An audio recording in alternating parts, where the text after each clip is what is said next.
Bonjour à tous, chaque mois je vais à la rencontre de professionnels. Nous allons découvrir ensemble leur quotidien, leurs défis et leurs leçons. Pour cette première rencontre, Jérémy Bonnet, cofondateur de Atelier JD, un atelier de menuiserie et d'aluminium à Changé, près du Mans en Sarthe.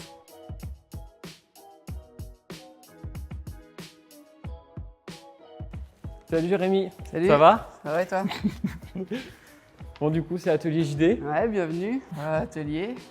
D'accord, Je suppose que tu connais un peu, mais ça c'est une scie pour déligner le bois en gros. C'est la première étape qu'on utilise quand on a notre planche. d'accord. C'est au Ça tout nous démarrage permet- en fait, Au c'est tout ça? démarrage, ouais. Une fois qu'on a nos bandes dans la planche, on vient le dégauchir, c'est mettre une face plane Ok, sur cette machine-là. Donc en gros, ça permet d'avoir une face de référence droite ici et droite là. Donc là, tu vois, là, tu as les fers qui coupent ici. ok d'accord. Ensuite, on vient la raboter. Ça permet d'avoir nos sections de bois. Donc, Raboter ça veut dire? ça veut dire enlever de la matière parallèlement à notre face Ok. de référence qu'on a créée ici, du coup. Ok, Du coup, en gros, il rentre par exemple à 40 mm et il va ressortir à 38 mm. Ça permet d'accord, de de l'autre côté ça ressort. le mettre à la bonne dimension. D'accord, ok. Puis après, Donc ça... voilà, et puis après, on arrive à faire nos assemblages avec toutes les autres machines qu'il y a dans l'atelier. D'accord. Donc comme celle-ci.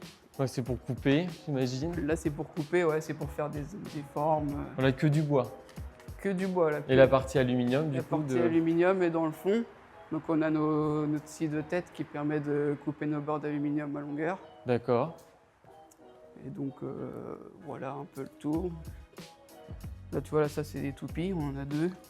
Ça permet de faire des formes dans le bois, des doucines, des quarts de rond. Ça s'appelle des moulures en fait. Et là du coup on vient monter tous ces outils là en fonction de la forme qu'on veut y donner au bois. D'accord, ok. Moi, c'est Jérémy, j'ai 23 ans, je suis menuisier à mon compte depuis 5 mois. J'ai créé avec Diane Chevalier l'entreprise Atelier JD. Toi, tu t'occupes plus de la menuiserie et puis lui, de l'aluminium, Moi, c'est je ça? m'occupe de la menuiserie, donc bois, toute la partie de bois, et Dylan de la partie aluminium. Donc moi, je fais tout ce qui est cuisine, agencement intérieur, du mobilier, des escaliers, terrasses, tout ce qui est en bois en fait. Sauf, je fabrique pas les fenêtres, les huisseries extérieures, quoi. Mais tout ce qui est intérieur, pour agencer une maison, c'est moi. Et Ok. Dylan, lui, dans l'alu, il fait tout ce qui est portail clôture en aluminium, les pergolas et les verrières intérieures. Pour toi, aujourd'hui, être menuisier, c'est quoi? C'est savoir répondre à une demande. Un client souhaite avoir un meuble sur mesure qu'il ne trouvera pas en magasin. Le menuisier est là pour y répondre et l'accompagner, lui proposer le bon choix de matériaux. Oui. Et réaliser les choses correctement. Et comment c'est arrivé cette passion du bois? Naturellement, en bricolant quand t'es petit. Et puis après, fallait choisir un métier. Et je me suis dit, pourquoi pas menuisier? On va essayer. Et puis au final, ça a tout de suite matché. C'est quoi ton parcours? T'as commencé par quoi? J'ai fait un bac pro technicien menuisier agenceur. J'ai participé au MAF durant ce bac pro. J'ai eu la médaille de bronze. Après, j'ai fait un brevet professionnel en alternance. Et pendant ce brevet professionnel-là, j'ai participé au WorldSkill, j'ai fait 4e régional. Et après, j'ai terminé par un brevet de maîtrise qui m'a permis d'être maître artisan. D'accord. Et puis après, tu t'es... Après 2 ans de CDI, et puis voilà, après je me suis installé. Comment ça s'est fait du coup ce changement de statut? Notre ancien patron avec Dylan, on était tous les trois, il souhaitait arrêter. Il nous a proposé si on voulait racheter ses machines. Et du coup, on a décidé de s'associer, ça s'est fait naturellement. Ouais, puis vous entendez hyper bien avec Dylan. Ouais, ça on s'entendait Donc bien. tu t'es jamais posé de questions. Il n'y avait pas de raison que ça se fasse pas, quoi. Aujourd'hui, ton quotidien ressemble à quoi entre chef d'entreprise et menuisier? Comparé à avant, ça s'est amélioré. Parce que maintenant, au moins, chaque projet, je le gère du début à la fin. J'ai le client en face de moi, je conçois comme un meuble. C'est moi qui l'invente, qui le crée, qui propose au client. Je le fabrique, j'y applique la finition et je viens l'installer. Donc c'est clairement ce qui a beaucoup mieux. Et puis en termes de chef d'entreprise, toute la gestion d'une entreprise, je trouve ça hyper intéressant. Pouvoir gérer les commandes, les clients, toute la partie, même l'administratif en soi, c'est pas ce qu'il y a de plus intéressant, mais ça reste, Intéressant. ça reste intéressant aussi, quoi. Faut le faire. Tu as reçu récemment un trophée de maître artisan, Ouais. qui est une grande valeur quand même dans le monde de l'artisanat.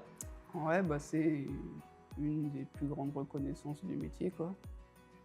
Donc, bah, comme j'ai obtenu le BM, j'ai la qualité de maître artisan.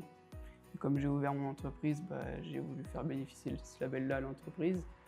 Et donc, la Chambre des métiers Pays de Loire m'a remis ce vendredi, à l'heure de la foire du Mans, le titre de maître artisan avec le trophée. En tout cas, félicitations. Merci. Quel est ton plus gros défi depuis que vous êtes installé Bon, il n'y en a pas vraiment eu. C'est un défi tous les jours, on va dire. Faut développer. On apprend vite en fait. Quand on est bien accompagné, s'entourer des bonnes personnes. À la limite, un défi, c'est de faire attention aux arnaques qui arrivent quand on ouvre. C'est ça. les papiers, des fois, tu dis, bah, ah, c'est à payer. Bah oui, Énorme. surtout quand ils relancent 3 fois, on commence à croire que c'est vrai. Ouais, ça fait Donc comme bien le papier que s'entourer de j'ai son eu. syndicat, lui demander ou de sa juriste et de savoir si c'est vrai ou pas. Ouais, même Et- regarder sur Internet des papiers, bah, on mentionne le nom de la facture. Ouais, Et puis, bah, finalement, c'est une arnaque. bah c'est ça. J'en ai eu la semaine dernière déjà. Ah. Quel est ton plus beau moment en tant qu'entrepreneur pour l'instant?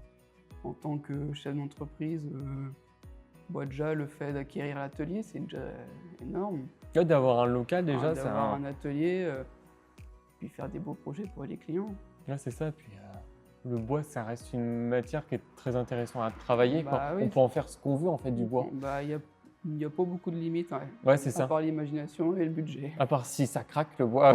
Ouais, bah non, mais justement, il faut savoir le travailler et normalement, il n'y a pas de raison. Si tu pouvais parler à toi il y a 10 ans, tu dirais quoi à ce Jérémy? Bah, continue et fonce. Bosse le week-end, bosse tout le temps. Apprends. Et puis là aussi, tu arriveras. Voilà. Il faut toujours croire en soi. Bah ouais, puis faut pas arrêter. Faut avoir peur de se mettre dans son coin et de bosser. Il ne faut pas hésiter aussi à en parler à d'autres personnes pour que les idées avancent. Ouais, puis s'entourer des bonnes personnes, avoir des bonnes fréquentations, tout ça. C'est comme ça que ça marchera. Bah, du coup, merci bien, Jérémy, pour ce partage. Merci à toi. Donc, si vous voulez découvrir Jérémy et puis Dylan avec toutes ses créations, je vous invite à aller directement sur place, à changer ou découvrir les réseaux sociaux. Sur le site internet. Le site internet, les réseaux sociaux, ils sont disponibles partout. Et si vous aimez ce format, pensez à liker et partager et vous abonner pour les prochaines rencontres. Merci.